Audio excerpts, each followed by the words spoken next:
जय जगन्नाथ। नमस्कार दर्शक बंधु, मु ज्योतिर्विद बलराम आपण मानक यूट्यूब चैनल को स्वागत करुच्ची। आसतु आज आज आम जाना ज्योतिष शास्त्र विषय। आज राशि एवं नक्षत्र विषय आलोचना करवा। राशि आम जानी 12टी राशि समुदाय 360 डिग्री। तापरे से 360 डिग्री को 12टी राशि गोटे राशि समान 30 अंश। सेहीपरि 360 डिग्री को 27 नक्षत्र भोग करेंगे। ताले 360 रे 27 भाग करवा। ताले प्रत्येक नक्षत्र हेले 13 अंश 20 कला। ताले प्रथम जानिया दरकार जे 1 डिग्री बा 1 अंश समान 60 कला। यही क्रम हिसाब करा जाए। ताले आमे जानिले जे 13 अंश 20 कला है गोटे नक्षत्र। से 13 अंश 20 कला समान पादर प्रकाश कले 4 पाद। 4 पाद समान 13 अंश 20 कला। 1 पाद समान 13 अंश 20 कला। 4 भाग कले 1 अंश 1 पाद समान 3 अंश 20 कला। ताहले आमे प्रथमे मेष राशि क्यों क्यों नक्षत्र समष्टि ने गठित आलोचना करवा। मेष राशि है अश्विनी 13 अंश 20 कला बा 4 पाद। दीजा 13 अंश 20 कला समान 4 पाद। एवं कृतिका 3 अंश 20 कला 1 पाद। ये मिसिकी है 9 पाद 30 अंश है मेष राशि। तापर जा वृष राशि को। वृष राशि कृतिकार 10 अंश बा 3 पाद। रोहिणी 13 अंश 20 कला 4 पाद। एवं मृगशिरार 6 अंश 40 कला ये 2 पाद। ये मिसिकी है 9 पाद एवं 30 अंश ये वृष राशि।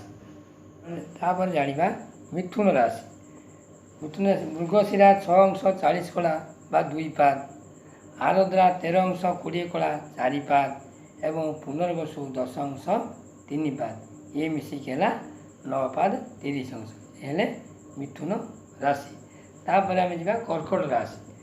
पुनर्वसु 3 अंश 20 कला 1 पाद। पुष्या 13 अंश 20 कला 4 पाद। अश्लेषा 13 अंश 20 कला 4 पाद।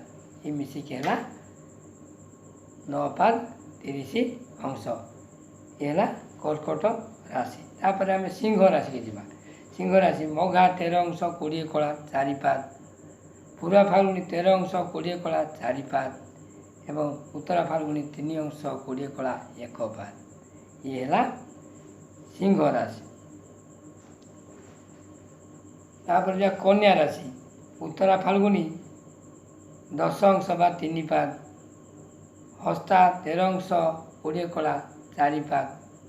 चित्रा 6 अंश 40 कला 2 पाद। ये मिसिगला 9 पाद 30 अंश है कन्या राशि। तापर जा तुला राशि। चित्रा 6 अंश 40 कला 2 पाद। स्वाति 13 अंश 20 कला 4 पाद। एवं विशाखा 10 अंश 3 पाद।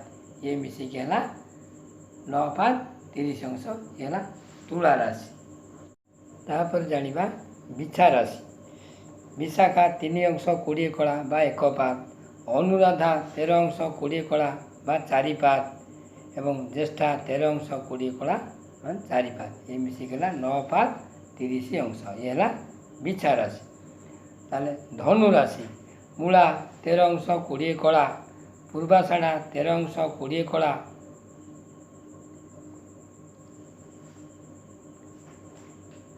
मूला 13 अंश 20 कला 4 पाद। पूर्वाषाढ़ा 13 अंश 20 कला 4 पाद। एवं उत्तराषाढ़ा 3 अंश 20 कला 1 पाद। ये मिसिकला 9 पाद 30 अंश ये धनु ରାଶି।